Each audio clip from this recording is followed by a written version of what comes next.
Hi, welcome to Happier Ladies, a podcast where we discuss all things related to the Happier and Happier in Hollywood podcasts. We're sisters And super fans. who can't get enough happier. So we created our own podcast to keep the conversation going. I'm Malika Amandi, a SoCal native living in Western Massachusetts, a new mom, and an entrepreneur. I'm here with my sister, Azizi Williams. That's me. I live and work in the LA area. I'm a not-so-new mom, and I'm an education professional in the independent school world. In this episode, we give an update on our happiness projects, and then I make a media recommendation. But first, we're going to have our very first meetup in person in the Pioneer Valley region of Western Massachusetts. Azizi and I will both be there. Norm will be there. And it's going to be from 5 to 7 p.m. at Sub Rosa in Northampton on Saturday, July 27th. Watch our Instagram at happierladies for more details. We would love to meet you. Come on down. So Malika, how was your birthday celebration? It was really fun. Yay. I had all of that pressure worked up, and it ended up being a lovely weekend. I ate so much good food. I had my Top Chef fangirl moment. I did not meet a Top Chef, but I saw a Top Chef. Leah Cohen, Celebrity sighting. if anybody wants to know. Yes, she was in very close proximity and giving directions to her people in the kitchen. So that was cool to see. And I saw a Broadway show, Illinois, which was incredible and just so inspiring and a great thing to do on my birthday. It was also really special. Norm had kind of arranged for some good friends and family to make video messages for me. And he played that for me in the morning. And I just wept. Did you? Oh, I did. that's so It just sweet. reminded me how much I love words of affirmations. That's my main love languages. So it was so meaningful to just hear these people that I really know well and care about share these messages for me at this big birthday moment. So it was all around quite a good birthday. Norm is so sweet, and he organized that whole thing, and he tried to get our aunt and uncle in on it, and a couple of times she almost blew it in the group chat. Did he tell you that? We did debrief that, yes. I was confused by some things happening in the group chat, but I didn't think it had anything to do with me. I just kind of wrote it off. Sometimes people will say weird things.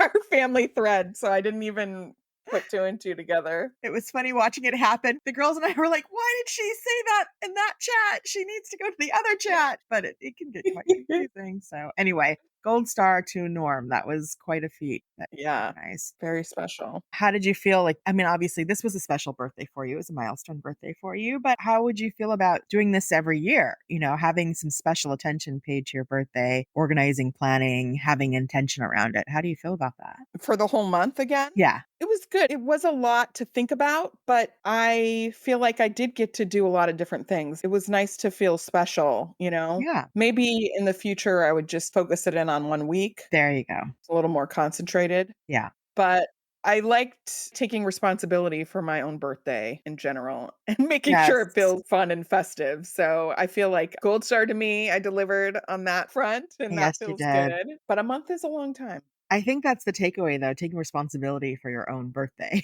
All of this is take responsibility for your own happiness. So, of course, that extends to your birthday as well. That's my takeaway as well from the birthday month activities I did. Yeah. I was a little bit concerned, like, because I'm such a planner, you know, am I not leaving room for my loved ones to surprise me or delight me? Like, I've kind of mapped out this whole trip, and I did have that thought, like, am I stealing some joy from myself by not giving anyone else room to kind of show up? But Norm definitely got in there, and I was delighted and surprised. So that was fun. I'm sure it's more of a relief to not have to come Yeah. up with something and not be sure if you're going to enjoy it.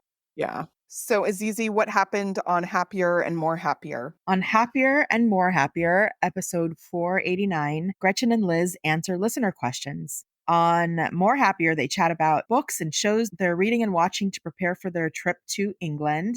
And Gretchen shares about her recent trip to Japan and revelations about traveling with a young adult. So they got a whole series of questions about their sister relationship, and I thought it could be fun if we answered some of them. Nobody asked us, but No one asked us. maybe you want to know. We're going to just jump in on the questions. Seems like a fun thing to consider. Yes, we are also sisters. We are. I guess I'll put these together. Someone asked, like, were you close when you were younger? And there was also a question, did your relationship change after the first child? Yeah. So I'd say we were close when we were younger, but it was a different kind of relationship because of our age difference. We were 6 years apart, and I viewed you more as someone to help take care of, you know? Mhm. And I delighted in that. I have said that you are the reason why I got into education because I enjoyed so much helping to take care of you. And I realized how much I love being around children and kids. And there was a certain stage because I was quite tall for my age where people would mistake me for your guardian when we were out Right. sometimes. And that was awkward. I didn't love that all the time, but I kind of did take on that role. So that's what I remember about us when we were young? Yeah, I mean, I think we spent time together because you were watching me a lot, Mhm. but I think I remember being, like, in middle school when you were in high school and just feeling like you were kind of out of reach, like, you didn't really wanna spend time with me, and I really thought you were so cool, and there was a lot of energy going, and well, let's just say it wasn't reciprocal energy in that season. But I think that once I got to college, then we started relating differently. And then certainly as adults, I remember when you had your first child, I was there Yeah. because we were both in the Bay Area. And that was a really, incredible moment and something I'm so glad I was a part of. Yeah, me too. And I was there for the second one too. So I'm happy to have been there in those moments. I don't know if our relationship really shifted after you had a child. We weren't living in the same place Right. for a while, so that was a part of it, and then I think since I've had a child, and it's also interesting that I have 1 son, you have 2 daughters. I think we Mhm. might have mentioned that before. We have Mhm. that in common with Liz and Gretchen. Yeah. But it has been really great having you as, like, a mother mentor Oh, now that that I have a baby. I feel like you've kind of shared a lot of wisdom, and I've learned a lot from you and seeing you raise my nieces, so I think I have more to relate on in that respect. yeah, I think again, because of our age difference, we were in such different life stages for a Yeah. long time. And I had children and married very young for the first time. I was like 25 when I had my first child. So then I was in a completely different phase. You were still in college, undergrad and kind of doing that whole thing. But I remember you being the auntie who helped plan birthday parties. Like for every Mm. birthday party, you were in it with me and I could rely on you. And in particular, then when we were in the same location again, then you were really like the best auntie. And then I feel like our relationship changed as an adult. And I remember you telling me about how you felt in middle school, and I had no recollection. I was like, wait, what? You wanted to spend time with me?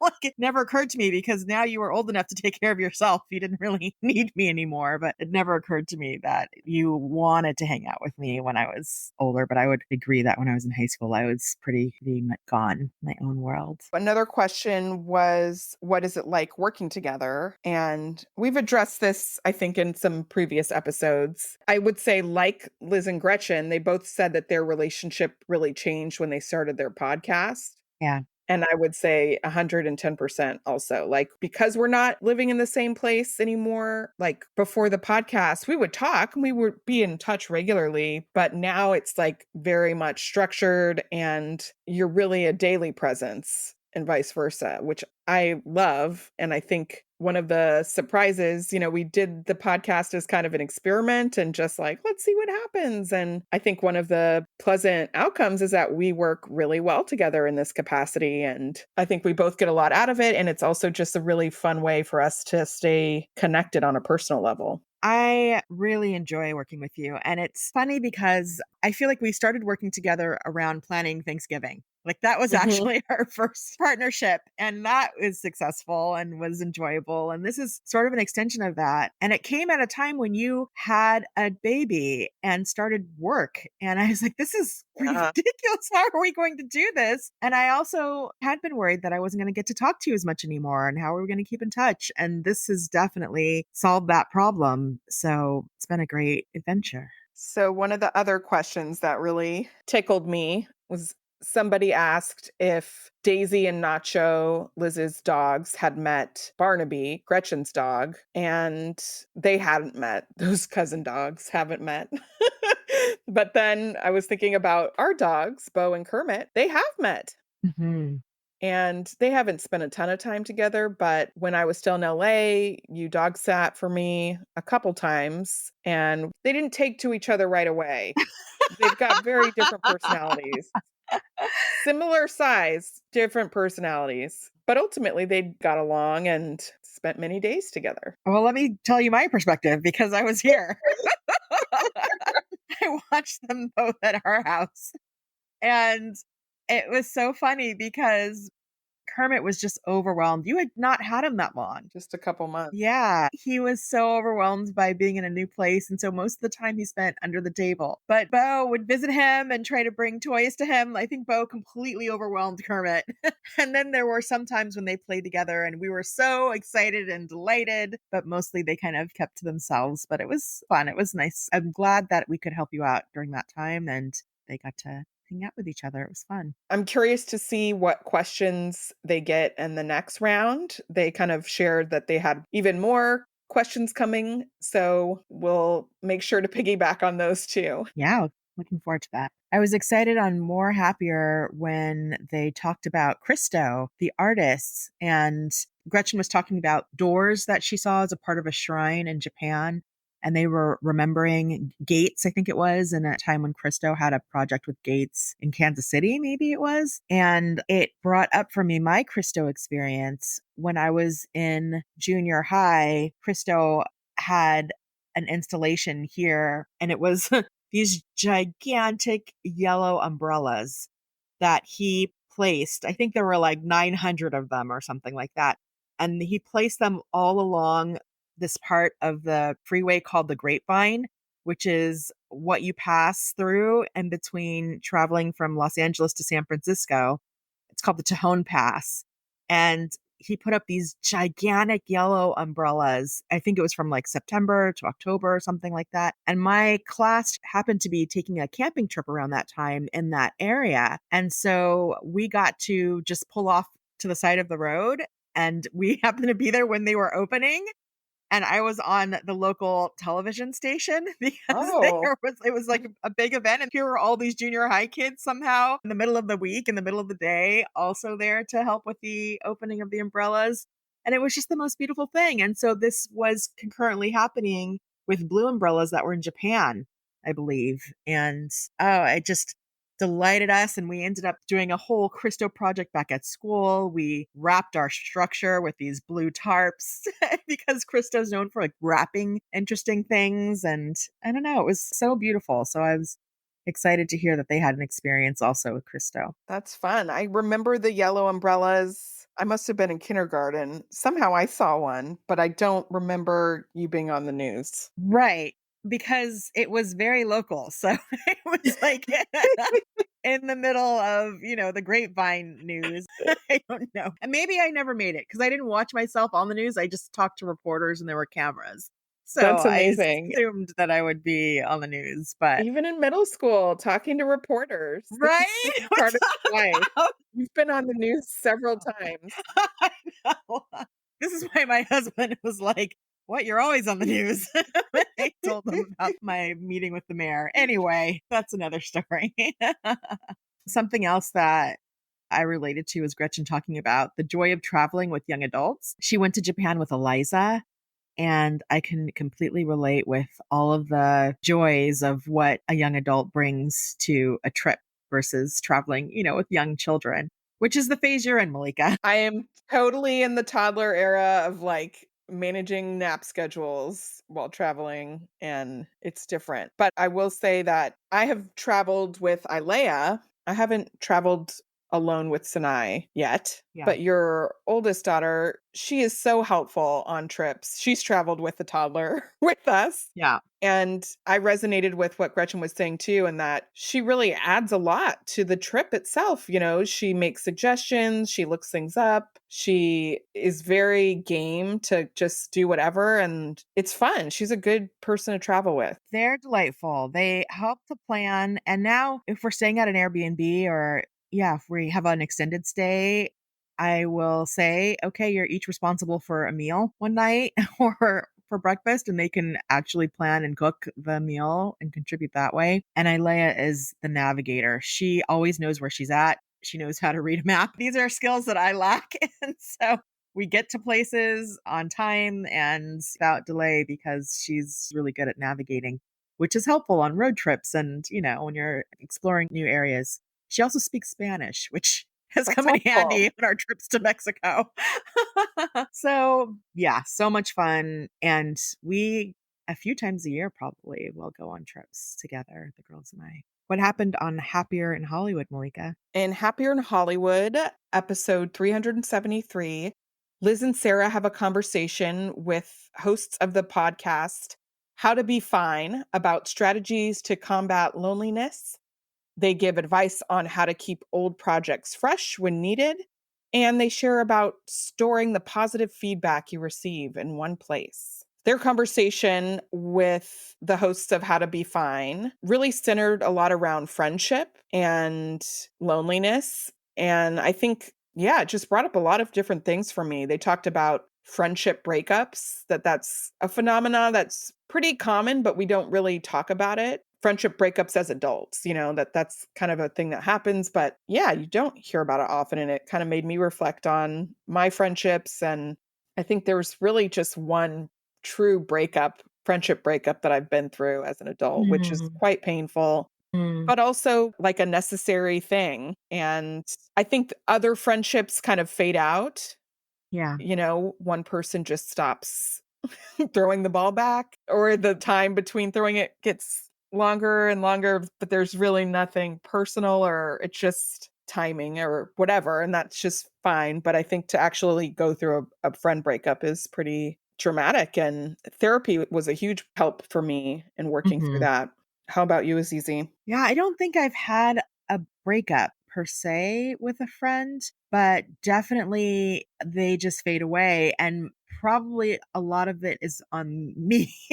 Like, I will just stop if I'm not around you anymore, or the reason why we were together kind of shifts or changes. I probably won't do a lot of work to kind of keep it going, or I haven't been. And I attribute a lot of that in my adult years to the fact that I had children so young and I had two kids. And then I was a single parent for most Yeah. of that. So I was just very busy. And the other thing that's kind of nice is my work puts me in a community of people. And so I have relationships. I'm around people every day, all the time already, which is nice and can kind of fill that hole. So I never felt lonely, Mhm. even while friendships were in different phases of either coming online or going offline. But it was interesting to think about it Mhm. deeply with these questions. How do you relate to friendships are for a reason and season? Yeah, I mean, I definitely think that's true in my life too. And the ones that have extended beyond the reason or season, I have had to be quite intentional Mhm. about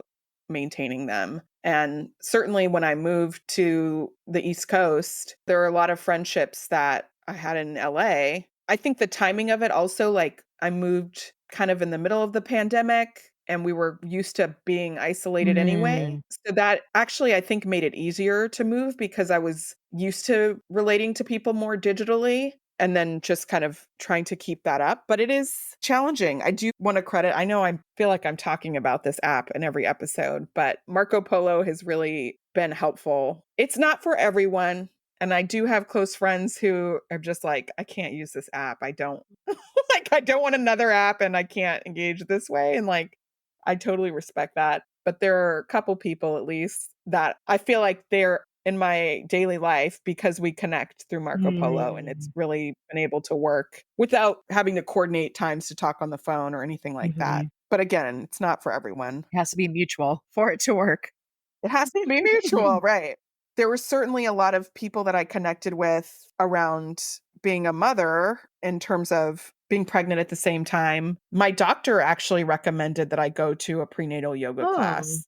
I think I had thought like that could be a cool thing to do. I was into yoga then, but it wasn't like a priority necessarily. And she was like, you should definitely do this. You're going to meet people. Like, that's going to be your community. And I was like, oh, okay. And she was right. Those people, we saw each other through these ups and downs every week. And many of them returned for postpartum yoga wow. with baby. So we actually did have a good vector for meeting people. And I started a WhatsApp group for the people in the yoga class to kind of stay connected. And there was a period when it was really intense and we were all reading each other's updates about feeding and naps Mm. and nighttime and everything. And then I kind of dropped out of the group that I Yep, created. you faded away. I faded away. And it was interesting to assess, like, okay, of these friendships, which ones is there potential for more, Yeah, where it's not just the fact that we had babies at the same time, but there's right. some other values or interests. And like those have whittled down, but there were a few. Well, it seems like there's a couple of times sort of universally in people's lives where you are more prone to friendships or making friends. And, so one of them Yeah. is around parenting and then around school. And the parents who are the parents of your kids' friends, those are sort of opportunities to meet new people and potentially make friends. And then the other one is when you yourself are in school. So some of my closest friends were from high school. And then in college, I had kind of an in and out experience with college. So I made one friend or two when I was an undergrad. But in graduate school, again, that's another opportunity. I think it's because you are seeing people every day and having these Yeah. intense experiences together. And that is kind of where you end up meeting people. And maybe outside of that, it's hard to make connections with folks if it's not around work or school or your own children. Right. Well, it takes a lot of time to build a friendship. And certainly at grad school as an adult, or when you're in college and you're living with people in a dorm, like you don't realize how many hours you're clocking Mhm. just kind of being next to Yeah. people. And most of my close friendships now are from the people that I was in grad school with. Yeah. We had this really kind of intense shared experience. And it really does kind of bond people together. I was thinking, they talked about loneliness. And when you are lonely, having the courage to say that you're lonely can actually help Mm. and can help people understand that you want connection. Mhm. And I was thinking about seasons when I've been really lonely. Some of it was in that new mother phase. And I remember particularly when Norm went back to work and I didn't go back to work Yeah. and my baby didn't talk yet, like it was a bit, he was not the most interactive and just like the days just stretched on and there's layers of loneliness of like feeling lonely in your experience and then also just feeling lonely in terms of company Right. and like having both of those things at the same time Yeah.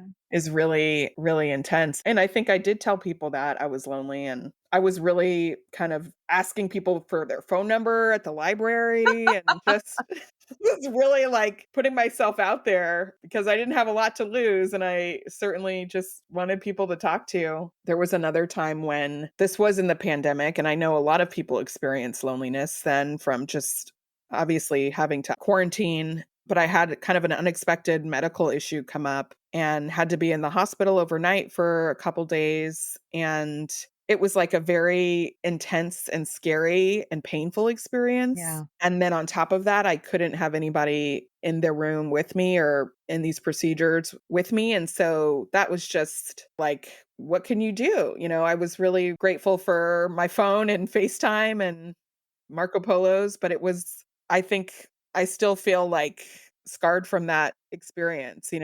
As many people experience medical issues and intensity and isolation in that time, so I know I'm not alone in that, but I think it was a pretty hard thing to go through. Well, two things. I kind of remember around that time that you were seeking connections with other people who'd experienced this medical condition as well. And Yeah. you proactively sought groups and meetups and people that you could talk to who had that in common. And I thought that was such a good idea because the loneliness is like, oh, I'm the only one going through this, or no one else can understand what this feels like. But then doing a little research and reaching out, you find that there are others who are also walking the same walk or dealing with what you were dealing with. So I was impressed by that you chose to seek other people who could share in this experience with you. And then the other thing is during this time, of course, I was not delighted about this part of your motherhood journey. But when Indigo was newborn and you were up odd hours, I could talk to you at different times. Like I could The call and time you would zones be up worked. on my commute to work or somehow when I That's was funny. leaving. Like you were endlessly available for just chatting and connecting. And then when you went to work, that stopped.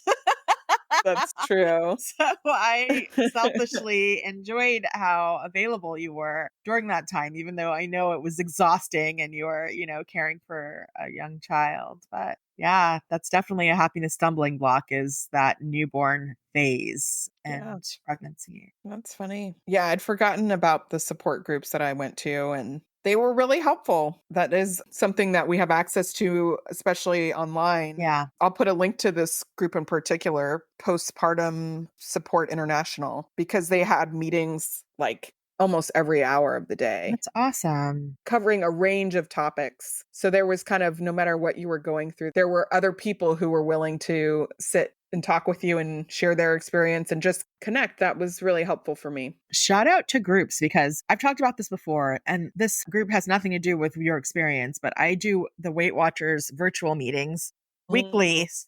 maybe sometimes even twice a week, but at least weekly. And it's so lovely. It's the same idea. It's like, oh, these are people who we have things in common. And even though we don't know each other, it still feels good to listen and hear and chat and sometimes talk or share. So that's an easy thing to do. There are so many different virtual groups for different reasons that it could be at least one step towards feeling less lonely. Let's take a break. And when we get back, we'll share about our happiness projects.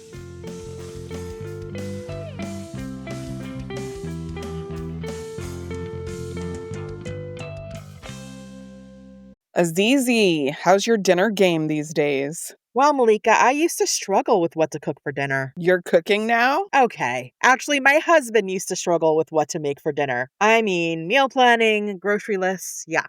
But then we found Prep Dish. It's a weekly meal planning service that tells you exactly what to cook. And now they've partnered with Instacart, so your grocery list becomes a ready to go online cart. Oh, what's in your cart, Azizi? All of the Prep Dish ingredients, plus I can add energy drinks, chili crisp, lipstick, whatever, and check out in just a few clicks. Shopping online is so fun. The meals are family friendly, healthy, and super easy to prep. Dinner is easy to make, and now we look forward to new tasty meals. Prep Dish is offering our listeners 2 weeks free. Just head to prepdish.com/happierladies to sign up. Again, that's prepdish.com/happierladies. You're tuned into Auto Intelligence, live from Auto Trader, where data, tools, and your preferences sync to make your car shopping smooth. They're searching inventory. Oh, yeah. They find what you need. They're gonna find And you it. can make a budget for your wallet to help you succeed. Pricing's precise and true. So true. It's smarter car shopping. Ooh. Just for you. Oh, it's just for you. Find your next ride at autotrader.com. Powered by Auto Intelligence.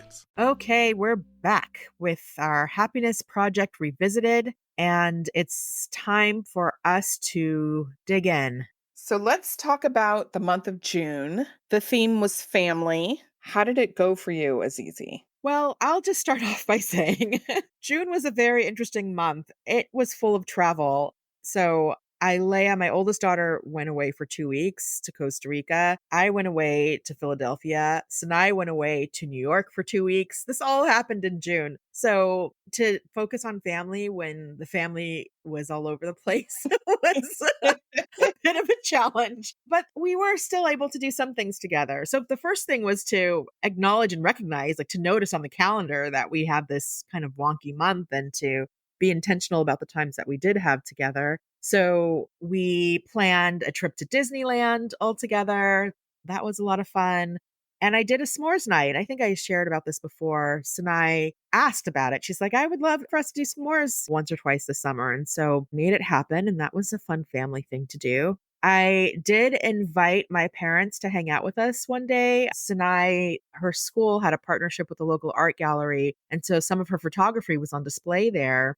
And Oh. I found out about it late and it was going to be the last day. And so I reached out to mommy and daddy and said, hey, do you want to meet us here? We're going to be at this gallery and see this art. And they said, sure. And so that was nice. I felt good about intentionally inviting them and making sure that we could all spend time with each other before we scattered and went our separate directions. Mm. I had time with you in Philadelphia. That was a blast. We hadn't seen each other in quite a while, since December, I think, since Yeah. winter break. And so it was fun to have 24 hours with you and connect and catch up and do fun things together. So that was a family moment. And I did not add to the family chat. That was something that I said I would do sort of more on a daily basis. Didn't do it.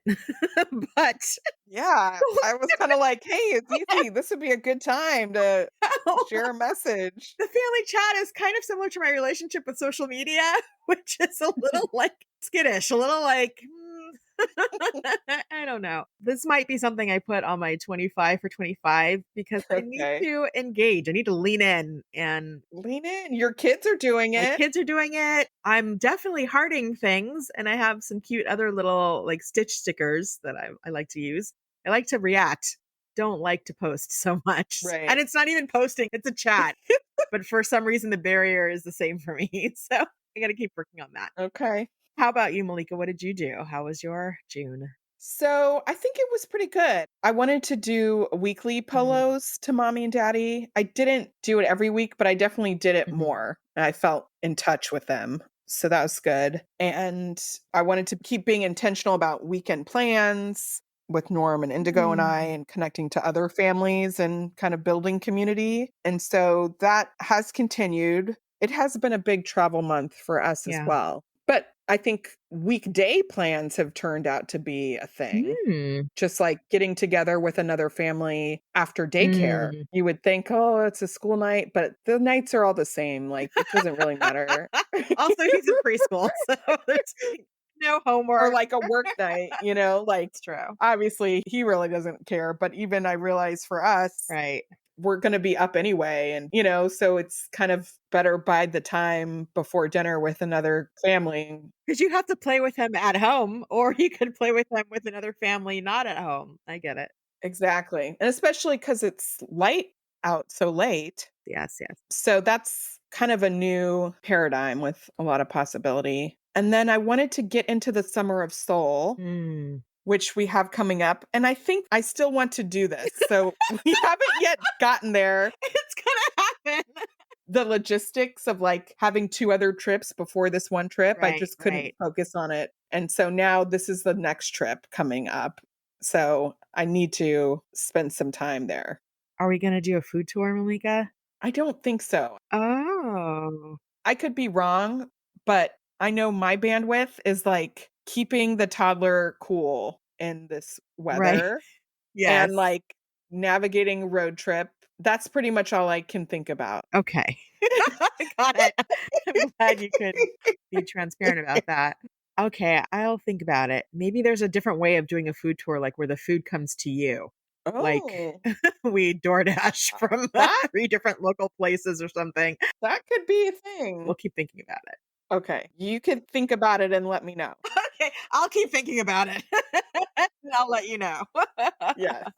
Sounds good. So the focus for July is creativity and thinking about creative endeavors and I know stretching yourself a little bit. What are you thinking about, Malika? So I want to use this month to really double down on a couple of the things on my 24 for 24 list around reviving my actor identity. Acting and performing, that's one of the primary ways that I am creative and would Mm, like to be creative. So I think I'm going to veer off of the kind of resolutions and really just focus on facilitating the structures and doing the steps I need to support that pursuit. So I need to kind of brush up my resume. There are several companies in this area, like theater companies that I want to be connected to. I need to like reach out and I want to sign up for a workshop. I think it will be in August, but I can sign up this month and like find my headshot.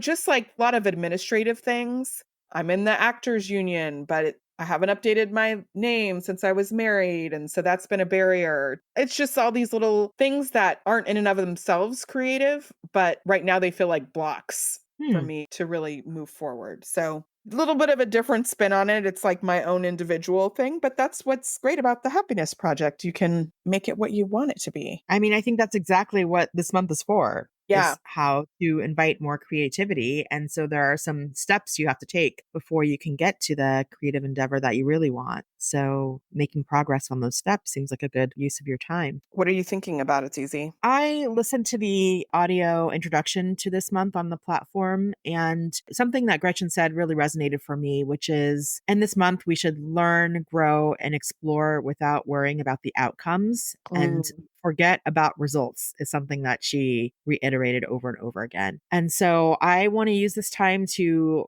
write, and it's on my list of 24 things to do in 24. I've been saying for 2 years now, I want to write an essay about some aspect of education. And this feels like as good a month as any to get Yes. creative and just get something down. And maybe during my travels and, July, I'm going to be spending time at a retreat up in East Hampton, which feels like the woods.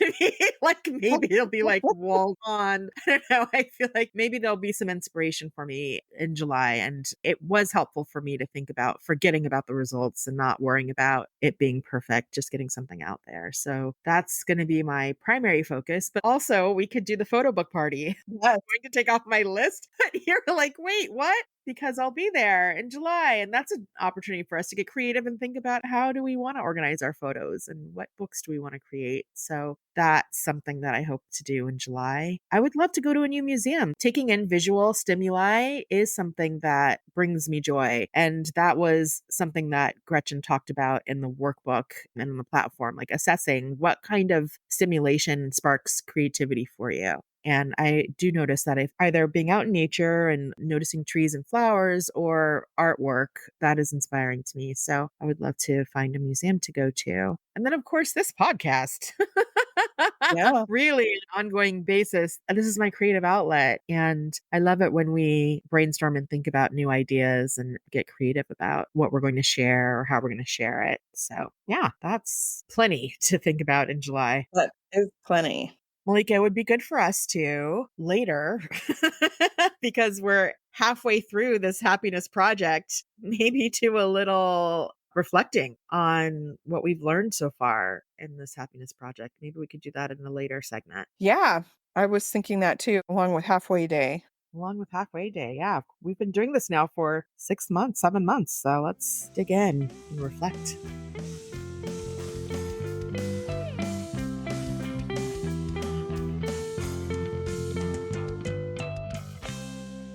Now it's time for our segment, Media Moment, where we discuss what we're currently reading, watching, or listening to. Yes. So I wanted to talk about the Olympics. And I'm naming this segment Catch the Olympic Spirit. Okay. Let me tell you why.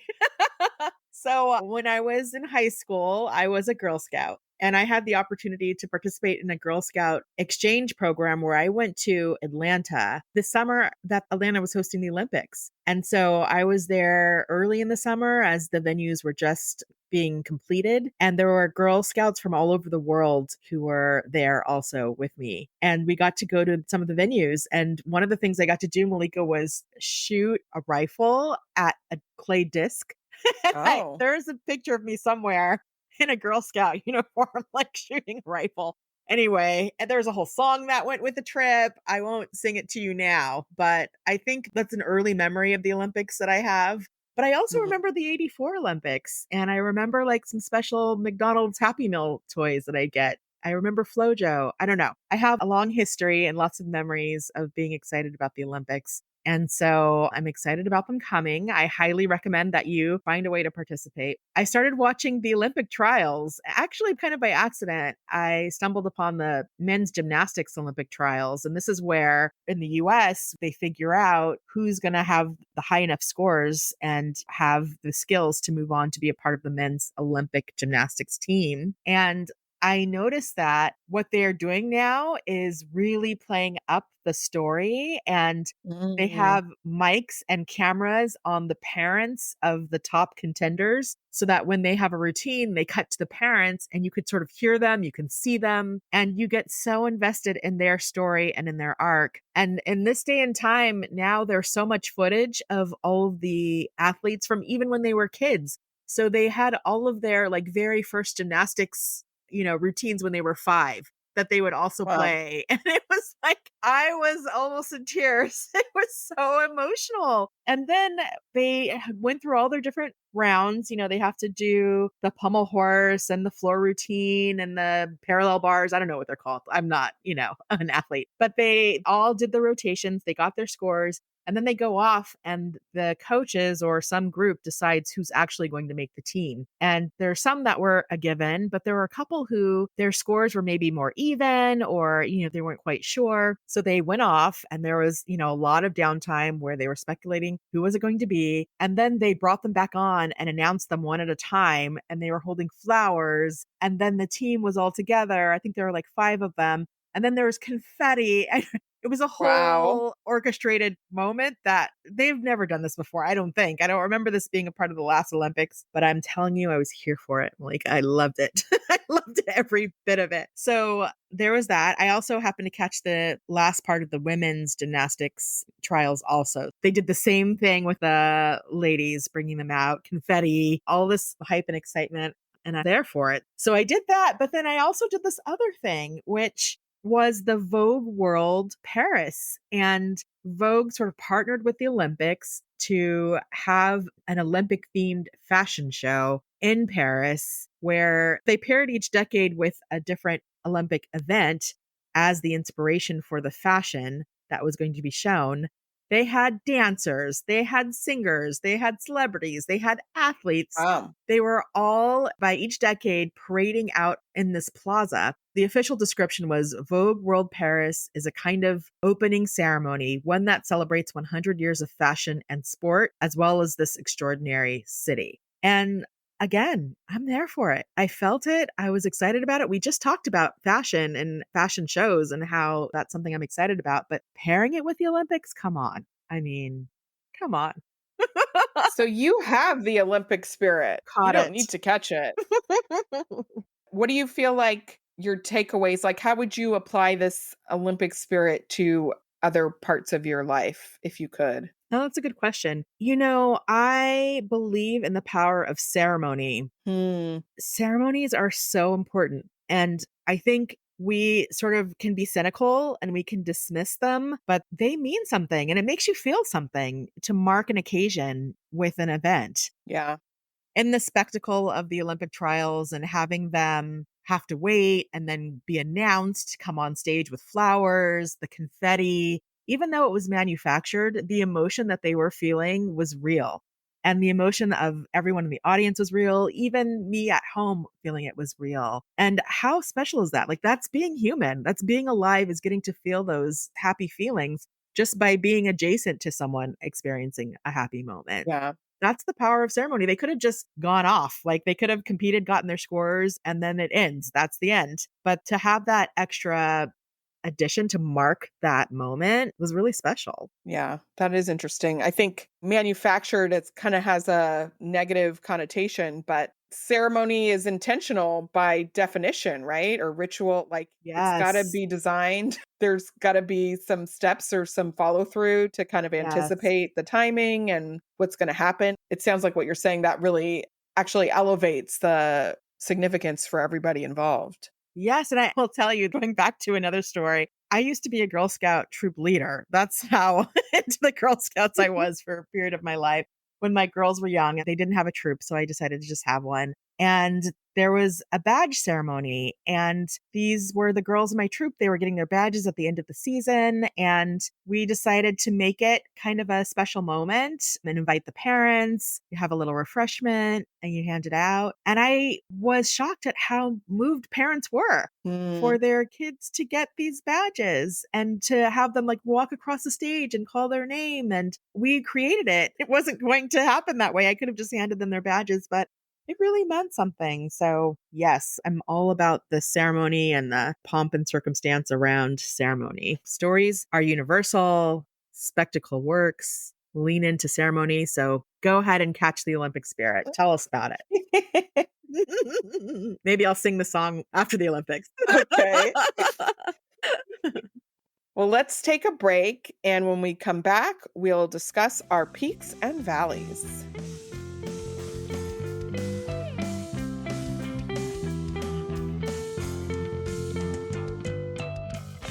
Breathe deep. Imagine your legs more limber in Duluth Trading Double Flex Denim. Envision euphorically squatting for that can of suds, bending for your toolbox in a state of bliss, lunging for your laser level on a whole new level. Relax and allow the flex to fill you with ability. Find your inner flex in Double Flex Denim only at Duluth Trading. Okay, now we're back with peaks and valleys because in life there are always peaks and valleys. And this is an odd episode, so Malika, you're up with a peak. So my peak is this new purple backpack that I got for my travels. I needed a new backpack. It was time. And because I knew I was traveling, I did a lot of research. I took some recommendations from Liz and Sarah, their suggestion to get a brightly colored backpack. I was looking into Cowpack and then looking at some dupes on Amazon. And anyway, I found one that is very affordable. And it's just this bright colored purple that it turns out I have a fanny pack that's the exact same shade. I can almost. picture that one, yes. I didn't know that one. But it just delights me. It works really well. It has pockets where you need pockets. It fits on the suitcase. And it's my new backpack for work as well. So it's such a simple thing, but just seeing the color of it just makes me happy when I see it, you know? So a very easy win, easy peak. I love my purple backpack. Well, as a lover of purple who also gets a jolt out of all of my many purple things, I can completely understand why that would be a win. What's your valley, Azizi? My valley is the heat. It is very hot. It's I mean, you know, we're all experiencing it. I think it's hot everywhere right now. It just makes you not want to be outside, which I don't love, and it's something you have to contend with and plan for. But, you know, it also comes with the summer, which I enjoy, and so we'll make it work, but it has been very hot lately. We got to have some strategies for Washington, D.C. in the middle of July. I think I have, Malika. I think I'm set. Okay. I have a list of things. I tested it out at Disneyland this week. So I think I'm ready. And it's a little ridiculous, I will say. It will make me feel a little ridiculous. But we should just normalize walking around with neck fans, right? That's just the era we're in. Do what you got to do. You look a little like a robot. It's okay. You're cool. I don't have one yet. I feel I need one. You should get a neck fan. Step one. Does everybody in my family need one? Everyone in your family would appreciate it. Indigo, I don't know. I'm not sure how this works for young kids, but having parents that are more regulated definitely helps the toddler. Well, that brings us to the end. Azizi, let's leave on a happier thought. What are you going to try this week? I'm going to try to get set up for writing, Malika, for doing this thing that I've been saying I want to do for so long. What about you? What are you going to do? Yeah, I think I want to work on the happiness project as well and just map out my tasks and put them on the calendar. Good for you. Thank you for listening to this episode. You can find our show notes in the episode description. If you like us, please give us a 5-star rating and review us and tell a friend. And don't forget to follow us. Send us a message at happierladies@gmail.com and tell us something you liked about Happier and Happier in Hollywood this week. Our show was edited by Magnus Bjorgum, and our theme music was created by Wyatt Muncie. And remember, we are having our very first in-person meetup July 27th from 5 to 7 p.m. in Northampton. Check out the details on our Instagram page. We would like to give a very special shout out to Gretchen Rubin, Liz Kraft, and Sarah Fain for inspiring our conversation each week. You can find us on Instagram at happierladies and on the web at happierladies.com. All right, Azizi, have a happier week. Have a happier week, Malika. Bye. Bye.